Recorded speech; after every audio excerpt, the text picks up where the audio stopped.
The only supplies you're going to need today are a pencil, a paper, and maybe some kind of a pen, or even you could use a black marker. But even the things that I'm going to do with a pen, you could just do with a pencil if you want to be that simple. Or if you want to use a black marker or a pen, that would work fine too. But definitely you need a pencil. Now, today, we're talking about a word called value. Now, what does the word value mean? Yeah. It means how much something is worth, right? Like this pen is valued at about $7 when it's brand new. I mean, I've been using this one for a while, so it's not worth $7 anymore. But this pen right here is valued at about $7. It's a good pen.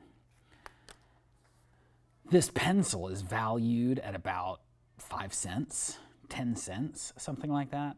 Oh, but wait a minute. I thought we were talking about art. I thought this was an art class. Why would we be talking about value, like how much money something is? Oh, because value doesn't always mean how much something is worth, does it? Because somebody mentioned that value is how good or bad something is, right? Or you might be thinking, I have tried to live my life according to certain values, like honesty and integrity and loyalty and friendliness. Those are values that I live my life by.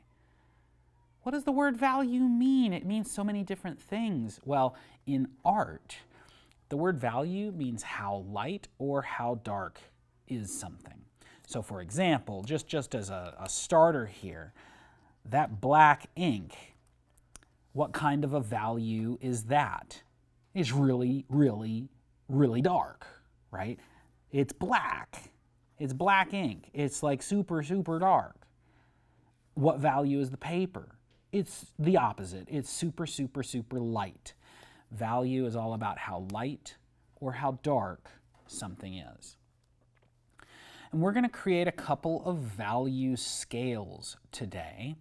We're going to start by making a rectangle, and it can either go horizontal or vertical. It doesn't really matter which orientation, but what does matter is that we split our rectangle into little boxes. So follow along with me here. I'm going to do a vertical set here. What I'm doing is I'm making a rectangle, then I'm splitting it in half. That makes it into 2 boxes. Then I'm splitting each of those in half, which makes it now 4 boxes. And I'm going to number those. I'll start with 4 at the top and work my way down to 1. I'll go backwards order. So 4, 3, 2, 1.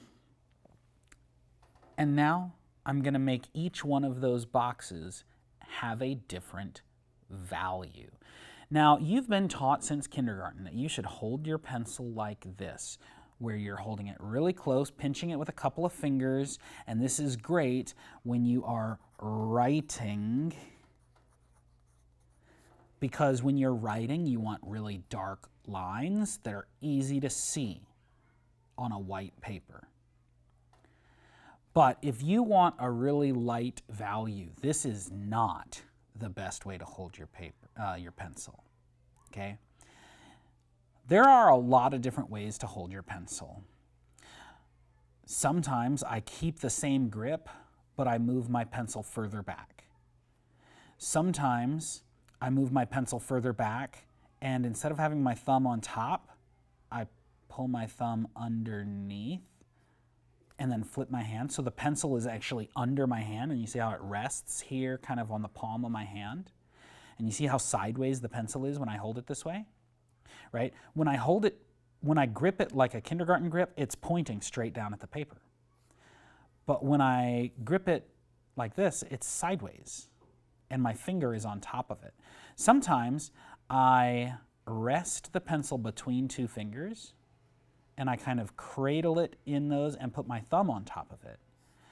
And this grip, I have learned, is really useful if I've got a camera right above my artwork and I'm wanting people to see what I shade, because if I hold it this way, my hand doesn't cover up from the camera's view. It doesn't cover up what I'm drawing and shading.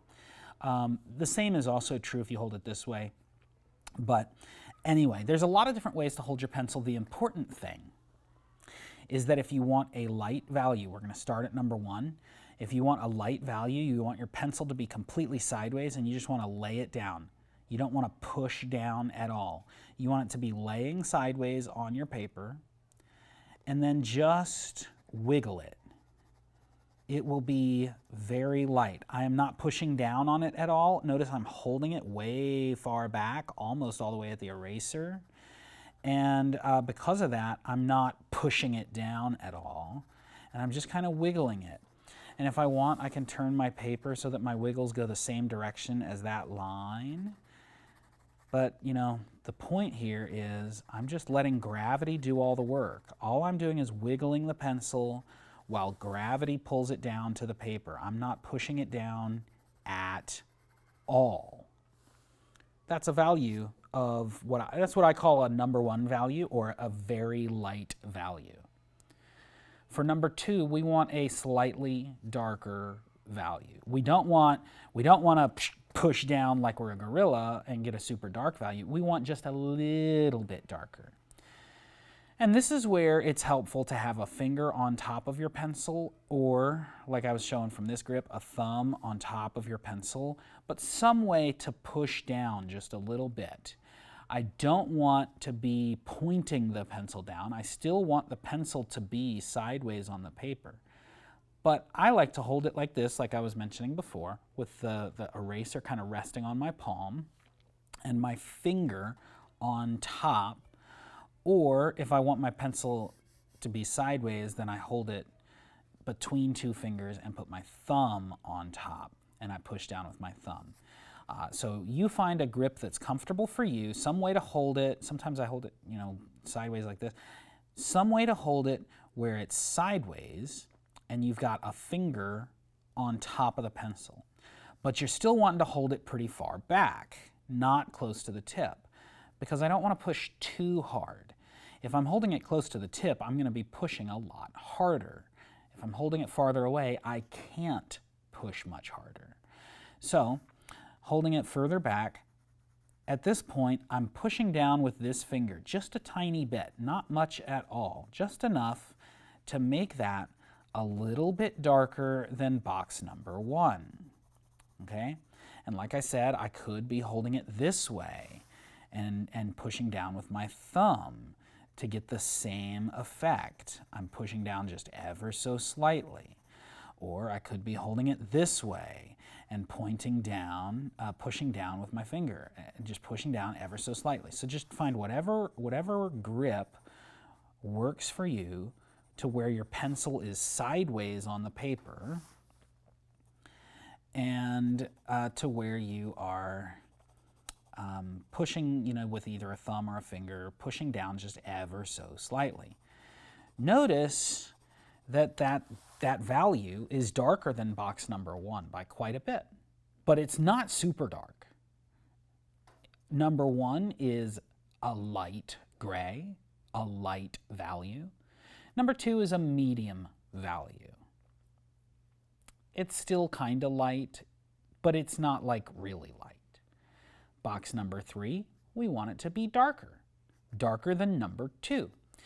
So what I would do is just move my hand closer to the tip so that I can push a little more. And you might need to shift your grip a little bit, so you know, it depends on how you're holding the pencil. Find a way that's comfortable to lay it sideways on the page and have either a finger or a thumb or something on top that you're pushing down with, but you're not so far back anymore. Now you're really close to the tip. Not like on the tip, but close to the tip. Okay? And here, I'm pushing down quite a bit more. I'm still not pushing down like a gorilla. I'm still not trying to make it like super black, like I would if I was writing my ABCs. But I am trying to make it darker than box number 2. Now, by using the side of my pencil, I am able to cover more ground more quickly. If my pencil was pointing straight down, then it would be making lines, right? So the difference between that and that, right? That's an important difference. So this is by putting it sideways, I can fill the area more evenly without the lines, right? Now for box number 4, this is where things get a little tricky because I could keep holding my pencil sideways and put my finger right on top of that and just really push down. But the problem occurs that if you're pushing too hard with a sideways pencil, a lot of times you snap the lead, you break it. The lead can hold more force if you're pushing down, holding it with your kindergarten grip. It can withstand more force. But this is where you don't always want a really sharp pencil. If I have a really sharp pencil, then it's going to be making lines. It's not going to be filling as wide of an area. So this pencil is pretty sharp. It's going to take a while if I'm pushing down, because I'm going to have to go back over the same area. Like, look at the difference between that and that. I don't want these white gaps. I've got to go back in and fill every last tiny little nook and cranny, and that's going to take a while. And so actually, sometimes as an artist, you find yourself wishing you had a pencil that wasn't quite so sharp. Most of the time, especially if I'm sketching, I really do want a super sharp pencil. Or if I'm doing a lot of medium to light value shading, I want a sharper pencil so that I can use the side of it and have a bigger side. But if I'm doing a lot of dark shading, I really want a duller pencil because I'm pushing down from the tip instead of a sideways pencil. Or you can actually get graphite sticks. Now, we call it lead, but the lead inside your pencil is actually not lead. Lead is a metal that used to be used to make pencils, but doesn't get used for pencils anymore because it's toxic and it can kill you. So we use graphite now instead because that's safe. Like, you could eat the pencil and it wouldn't, the wood would probably tear up your insides, but the graphite is inert. It is not going to harm anybody or anything, okay? All right, now, one little tidbit before we move on. Notice that depending on which way I turn this under the camera, pencils are shiny. Now, you can use what's called a charcoal pencil, which is like super jet black and does not look shiny. But any pencil that's made of graphite, your normal number 2 pencils, it's shiny. And so depending on how you look at it, sometimes your darkest value reflects the light so much that it actually looks as light as your lightest value, if not like brighter. So that's something you have to be super careful with if you're drawing with pencils. And we'll talk in just a minute about how you can use pens also to kind of avoid that. You might be wondering, how in the world are you going to shade with a pen? We'll get there. Before we do, there's one more hidden value that we've made. Underneath box number 1, let's make a 5th box and call it 0. Box number 0, don't do anything, just leave it alone. That's paper white. That's the lightest value you can make with your pencil, is to not make any value with your pencil. So we have made a value scale here with 5 values, from paper white to light gray, medium gray, dark gray, black. I know it's not completely black because your pencil isn't black, it's gray, but we'll call it black because it's the darkest you can get with this pencil. Now, I mentioned before that we would be checking that out with a pen because this is absolutely going to be a much darker value. Now, again, here I'm just, copying the same grid, so I'm still going to have 5 boxes. And in box number 0, I'm still going to do nothing. Again, you could do this, everything I'm doing here, with a regular pencil, or you could do it with just a black marker or something else. I'm going to use a pen because I love this pen. Box number 0, I'm going to do nothing. Box number 1, I'm going to draw a couple of diagonal lines, like 3 of them. okay? Now, I'm gonna put some little blurry effects on the camera here so that that is to where you can't see individual lines anymore.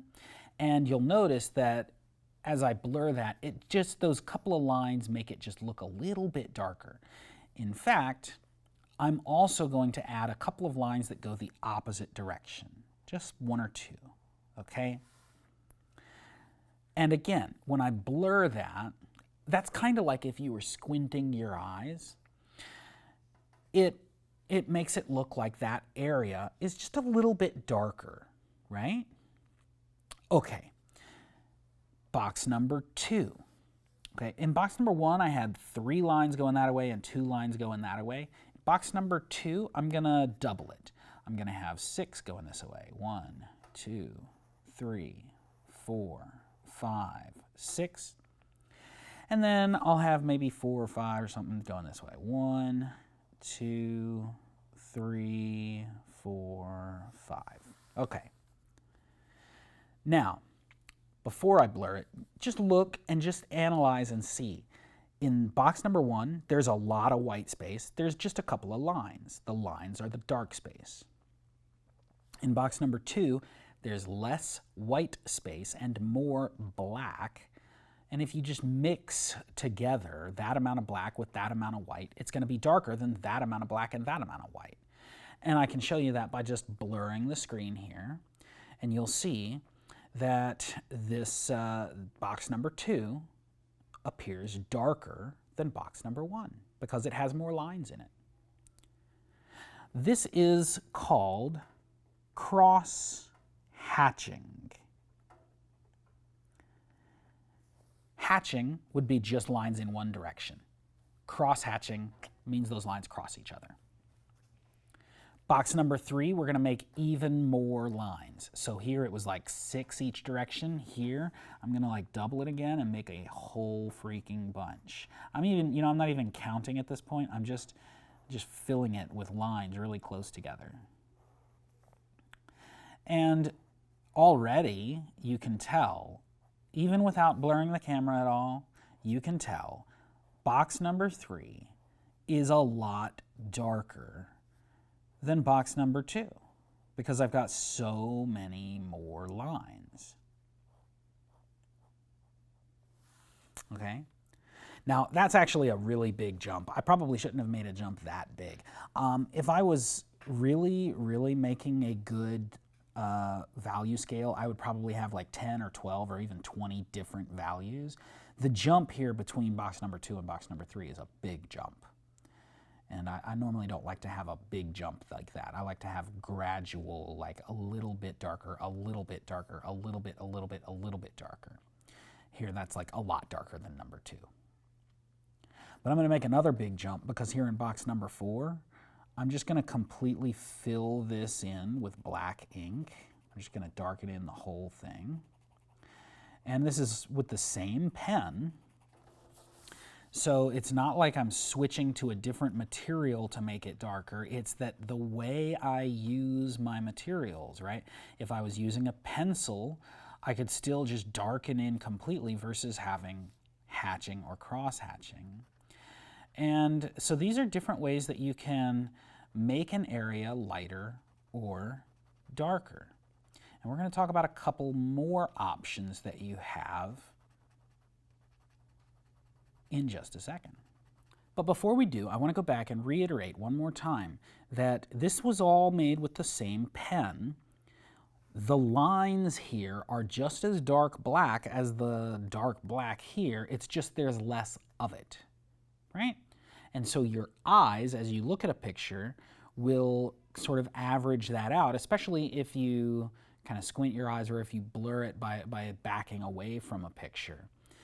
Now, I can do the exact same effect as that without making it as lines. Let's see that. I'm going to make the same value scale, 0, 1, 2, and 3, and 4. But this time, I'm going to do it with Scribbles. Huh? Scribbles? Mr. New, we've been taught since kindergarten we're not supposed to scribble scrabble. I didn't say scribble scrabble. I said Scribbles. There's a difference. Scribble Scrabble is when I don't care what I'm doing. I'm not even looking at my paper. I'm just going all over the place and I don't care. That's Scribble Scrabble. Scribbles are a very useful tool. Sometimes we use scribbles to show curly hair. Sometimes we use scribbles to add a sort of rough texture. Sometimes we use scribbles for lots of different purposes. In this case, I'm going to use scribbles for the same purpose as crosshatching and the same purpose as shading. By the way, this, what we did in our first, is called shading. So when we say shading, we don't mean make everything the same shaded value. We mean use lots of different shaded values. Anyway, with scribbles, I'm going to do the exact same thing as I did here, but instead of straight lines, I'm going to do it with scribbles. And again, my lines are all going to be dark, but it's just a matter of how many do I make, right? So if I make a couple of little scribbles in box number 1, remember box number 0, we don't do anything. In box number 1, I've just made a couple of little scribbles, not very much, it's pretty light. Box number 2, I'm going to make more of those scribbles, and it's going to appear darker. Not because I'm pushing any harder with my pen, I'm not. Not because I'm, making it darker in some way. The lines are still the same black ink. It's just that I'm making more of them, okay? Right, so notice that box number 2 is darker than box number 1. And then in box number 3, I just want even more. And so it takes more time because I've got to physically move the pen around more and make more of those lines. But I'm just willy-nilly kind of going around and making a whole bunch of those scribbles, and it's coming together to make, at this point, the same value, right? Those are about the same value because they have about the same amount of dark lines, and so therefore they also have the same amount of white space in between those lines. But then the more that I go back and add on top and in between, the darker it becomes, okay? Now, these 3 methods, shading and crosshatching and scribbles, are all used by professionals. Like even the scribbles method is used by some professionals. These are methods that are used by professional artists to get certain effects. Okay? Now, box number 4 would just look the same as that one. It would just be so many scribbles that they're all on top of each other. Just like this. See, it's all just scribbled in. And, the more scribbles there are, the closer together they are, the darker it looks, okay? Now, check out these examples of still life or life drawings. These are drawings of things where the artist was actually looking at what they were drawing. And just take a look and see if you can judge which method they used. Did they use shading? Did they use crosshatching? Or did they use scribbles?